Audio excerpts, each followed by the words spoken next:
Olá pessoal, bom dia.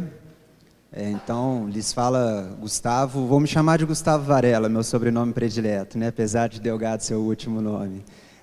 E sou coordenador de desenvolvimento e inovação na Unimed BH. Né? A Unimed BH é uma singular, rapidamente, né, sobre o sistema Unimed. Né? No Brasil inteiro existem mais de 300 Unimeds.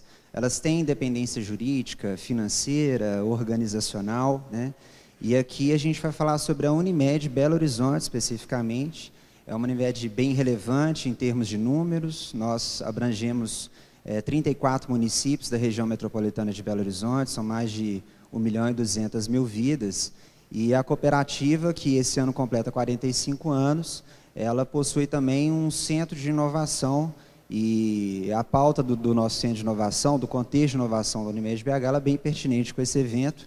E a gente veio falar um pouquinho a respeito hoje. Então, na nossa apresentação, a gente acabou se dividindo em 3 grandes blocos. Né? Primeiro, para falar um pouquinho sobre competências em si, um pequeno recorte teórico que embasou essa nossa conversa.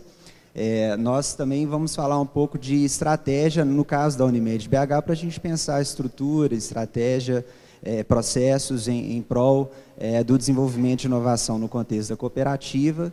E aí alguns exemplos também, eu vou puxar a sardinha aqui do eixo de desenvolvimento, mas aqui também está comigo a Ana Alice, ela é gestora da Universidade Corporativa. Se eu falar qualquer besteira, ela vai me corrigir, portanto, fique à vontade, viu, Ana?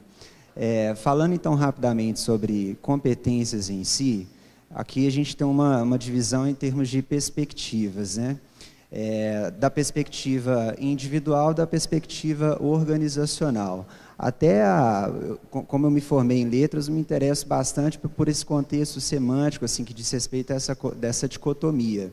Até a tradução de competência em si, né, do inglês do competency, com o Y no final e com o I no final, ele já faz uma distinção do Gustavo, por exemplo, das suas habilidades, conhecimentos, atitudes. Isso é uma vertente, é um input, e do Gustavo enquanto o efetivo desfecho da atuação dele enquanto coordenador de desenvolvimento, os resultados e os produtos que ele entrega para a cooperativa. Isso em si já é uma divisão, a gente ainda tem uma segunda divisão dele enquanto de indivíduo e ele enquanto parte de uma organização. Né? Enquanto indivíduo, alguns atores vão falar que o Gustavo, por um exemplo, nascido e criado em Belo Horizonte, o seu contexto, a sua história de vida, né? A sua formação educacional, poxa, eu fui lá para letras, depois me especializei em gestão de negócios, e agora estou trabalhando na área da saúde, né? A experiência profissional do Gustavo, que flutuou por startup, foi no setor público, agora está no setor privado, trabalhando no modelo cooperativista. Essa combinação toda traz em si marcos que são da minha competência individual e se contrapõe a uma segunda coluna de competência organizacional. E aí a abordagem tem muito mais a ver com o portfólio de recursos que aquela organização possui. E aí, por recursos, nós podemos entender recursos de infraestrutura, financeiros, econômicos, tecnológicos, recursos humanos também, propriamente ditos. Né? Alguns autores vão dizer que competitividade tem a ver, então, com a estratégia competitiva, né? A inter-relação entre a estratégia competitiva em si com os recursos, esse portfólio de recursos que a organização possui. É esse portfólio que me dá um marco de estratégias possíveis para o meu desempenho enquanto empresa. Né?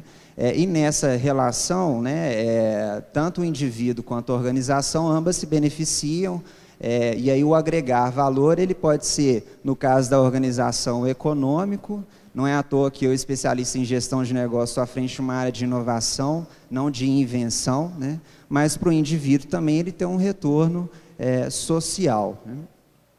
Bom, é impossível a gente falar esse tema sem mencionar cultura. Né? A minha encarnação na Unimed BH ela dura um pouco mais de 2 anos, mas a Singular em si ela tem 45 anos de história. E hoje eu estou aqui contando uma história que é muito maior do que a minha em si, dentro desse contexto. Né?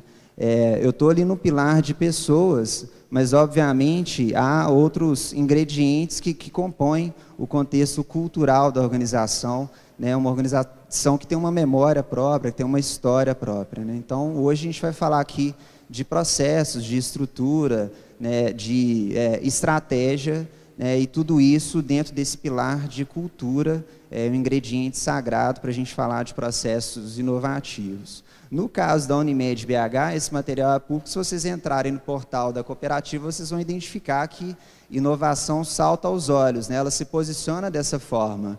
Então, quando ela fala qual que é o negócio dela, ela fala de geração de conhecimentos e da inovação, né? Quando a Unimed dá publicidade à sua missão, ela fala de valorização do trabalho médico, provendo os clientes de atenção à saúde com qualidade, inovação e sustentabilidade por meio do cooperativismo. E na sua visão, ela também tem como visão ser referência como sistema cooperativista sustentável e inovador na atenção à saúde para melhorar a vida das pessoas, né? E, de fato, é necessário ter essa palavrinha mágica permeando, né, todos esses pilares, se considerarmos, inclusive, que nosso mercado em si, ele tem ingredientes muito interessantes. Ele é extremamente regulado, né? Ele é uma bomba relógio. Pensem vocês, a nossa pirâmide etária daqui a muitos poucos anos, né? Mais cedo a gente assistiu uma palestra muito interessante do Tiago, né? E o desenvolvimento tecnológico, ele representa também uma pressão de custos muito grande para quem faz operação de saúde, né? Então, é necessário, é fundamental, é questão de sobrevivência, pensar a inovação no contexto de saúde, seja pública ou suplementar. Bom, inovação também aparece nos ingredientes de valores, né? Então, quem trabalha na Unimed, se eu considero que eu, enquanto indivíduo, tenho os meus valores e a organização também tem os seus, né? E essa compatibilidade é que dá uma combinação interessante. Inovação aparece também como valor na cooperativa. E aí, como que a gente organiza isso, já que estamos falando de competência organizacional, então estou falando de estrutura, em processo, em prol da minha estratégia, como que a gente pensou em se organizar, né? A cooperativa em si, ela tem várias singularidades. Não é à toa que a gente fala que a Unimed é uma singular, né? A começar que ela tem 5.600 donos, no caso da Unimed BH, que são os seus cooperados, né? O modelo cooperativista é um modelo muito colegiado, né? E há um bracinho nessa história da Unimed BH, que é o seu centro de inovação. Ele não é uma área fim, ele é uma área meio, né? Com o objetivo de transformar uma força criativa das suas áreas de negócio em solução de saúde, e que se organizou a partir de alguns eixos. Por isso que eu falei que era um recorte muito humilde, né? Me sinto um estagiário diante dessa plateia tão rica, mas eu estou ali, naquele pneu do desenvolvimento, e ali a gente, de fato, é humilde servo, porque quem está ali no cockpit, né, quem está pilotando esse carro de Fórmula 1, são as áreas de negócio, tá? A direção da cooperativa, estão os seus donos, os seus cooperados, né? A Annalise, que está aqui me acompanhando, ela é gestora da Universidade Corporativa e responde pelo eixo de ensino do Centro de Inovação. Lá também nós temos um eixo de pesquisa e um eixo de avaliação estratégica. Essa combinação, que para a gente é o nosso ponto forte em termos de potencial, né? Na palestra mais cedo, quando o Tiago falava do desenvolvimento de pesquisa, foi bem interessante pensar isso, porque no nosso Centro de Inovação, uma das missões do nosso eixo de pesquisa é justamente fazer um processo de avaliação de tecnologia, porque não é a tecnologia pela tecnologia, a gente precisa garantir que haja um efetivo resultado de saúde para a nossa população, para os nossos clientes. Então, essa é uma das grandes missões do eixo de pesquisa, bem como pensar também nosso modelo assistencial, a nossa dinâmica de precificação para os nossos serviços. A Unimed do futuro está sendo pensada ali no eixo de pesquisa. Obviamente, se eu fiz uma avaliação de tecnologia positiva ou negativa, né, que culmina, inclusive, na incorporação ou não desse procedimento na nossa tabela, a gente tem por missão também transformar isso em conteúdo para essa população de 5.600 médicos. Portanto, a Universidade Corporativa, ela tem essa difícil missão de lidar com um público que tem vários chapéus, né? O médico, ele é dono da empresa, o médico, ele é prestador de serviço, o médico, ele possui um negócio, ele é credenciado, contratualizado pela cooperativa e frequenta esse nosso espaço, e com ele se educa também. O eixo de desenvolvimento tem muito a ver com o que o Flávio trouxe aqui mais cedo. Aí foi ótimo, porque não combinado, né?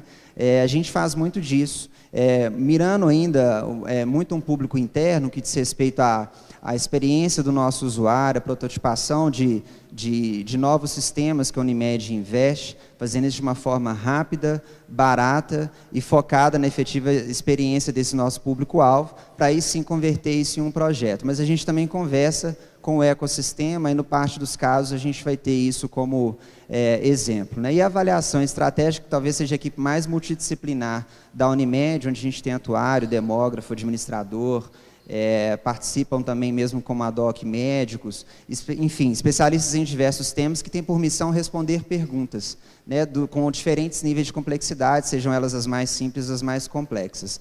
E o potencial disso tudo, quando se junta, né, quando a gente mistura esses ingredientes, aí, em termos de competência, nós acreditamos que esse potencial ele passa a ser elevado, né? Mesmo que eu tenha competências próprias, a Analice, a sua equipe também, e que nós, dentro das nossas equipes, temos uma combinação que o resultado disso já é maior do que as nossas somas individuais, enquanto ciência de inovação, a mistura desses eixos é que dá um potencial de entrega relevante para a cooperativa. Bom, portanto, quando falamos de competências, né, no nosso caso, a gente tem algumas missões bem relevantes, né, que fazem parte do nosso contexto. Uma delas é a transversalidade, é uma empresa muito grande, são 4.000 empregos diretos, áreas de negócio muito estruturadas, uma empresa muito vertical, né? Transversalidade é um desafio, né? Fazer gestão por processo e não por hierarquia não é fácil, né? Outra delas diz respeito à autonomia, né? Como é que eu falo num contexto de inovação, num modelo que é muito colegiado, né? Que tem muitas instâncias de aprovação, que em suma a grande instância é uma assembleia composta de 5.600 médicos, numa faixa etária de 50, 60 anos, num mercado que é um mercado muito regulado, num ambiente cultural e geográfico mineiro, que por si só também já tem uma característica muito conservadora, né? Enfim, e outros ingredientes, como por exemplo, a autonomia, erros como fator de aprendizagem, né? Se permitir a errar rapidamente, e avançar, né? E aí, no nosso último caso, aí sim a gente traz alguns cases, e aqui eles estão mais focados no eixo de desenvolvimento, portanto não entendam que isso é tudo, né?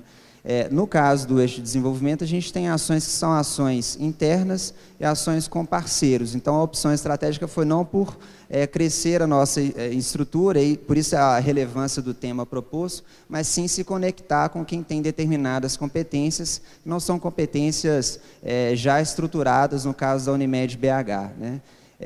E aí tem alguns exemplos disso, a própria PUC, que é a coorganizadora desse evento, com eles nós temos em vigor um convênio destinado à construção de um WebGIS saúde, né, um sistema de inteligência geográfica destinado para a saúde, é tecnologia já existente, mas não há nada na área da saúde no nível que nós já temos de maturidade do mercado, e com eles, aqui mais cedo a gente escutou muito de autenticidade, né? A gente pegou um programa da PUC que já é existente, chamado Residência Técnica, que seleciona alunos com talento, e lá a gente colocou um problema que é um problema real, né, de uma grande empresa que vai culminar num desenvolvimento baseado em tecnologias open, já destinado na nuvem, que vai nascer como um produto. Então, dali, se esse grupo tiver êxito, e esse grupo ele compõe não só a PUC, mas a Unimed também, é uma equipe que se juntou, né, porque são competências complementares, dali pode nascer uma empresa que vai fornecer não só para a Unimed BH, mas também para todo o sistema, uma solução que já nasce como produto, né?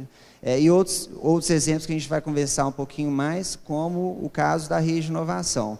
A rede de inovação também, eu acho que programas de ideias como um todo, vocês todos já são familiarizados com eles, né? Para a gente foi um desafio fazer desde o processo da ideação até a implementação em si.